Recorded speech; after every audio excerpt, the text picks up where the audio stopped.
Die geloof waardeur ek lewe, saamgestel uit die geskrifte van Ellen White. Reiniging van sonde. Toe het ek gesê, wee my, ek is verlore, want ek is 'n man onrein van lippe en woon onder 'n volk wat onrein van lippe is. Want my oë het die koning, die Here van die leerskare gesien. Jesaja hoofstuk 6 vers 5. Toe die profeet Jesaja die heerlikheid van die Here aanskou het, was hy verbaas en oorweldig deur 'n gevoel van sy eie swakheid en onwaardigheid, en hy het uitgeroep, wee my. Jesaja het die sonde van ander veroordeel, maar nou sien hy homself blootgestel aan dieselfde veroordeling wat hy oor hulle uitgespreek het. Hy was tevrede met 'n koue, lewelose seremonie in sy aanbidding van God. Hy het dit nie geweet totdat die visioen van die Here hom gegee is nie. Hoe min het sy wysheid en talente nou verskyn terwyl hy na die heiligheid en majesteit van die heiligdom gekyk het. Sy siening van homself kan uitgedruk word in die taal van die apostel Paulus: Ek elendige mens, wie sal my verlos van die liggaam van hierdie dood? Romeine hoofstuk 7 vers 24.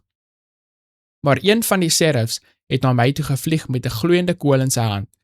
Hy het met 'n tang van die altaar afgeneem het en my mond daarmee aangeraak en gesê, kyk, dit het jou lippe aangeraak en jou skuld is weg en jou sonde versoen. Jesaja hoofstuk 6 verse 6 en 7. Die visioen wat aan Jesaja gegee is, verteenwoordig die toestand van God se mense in die laaste dae.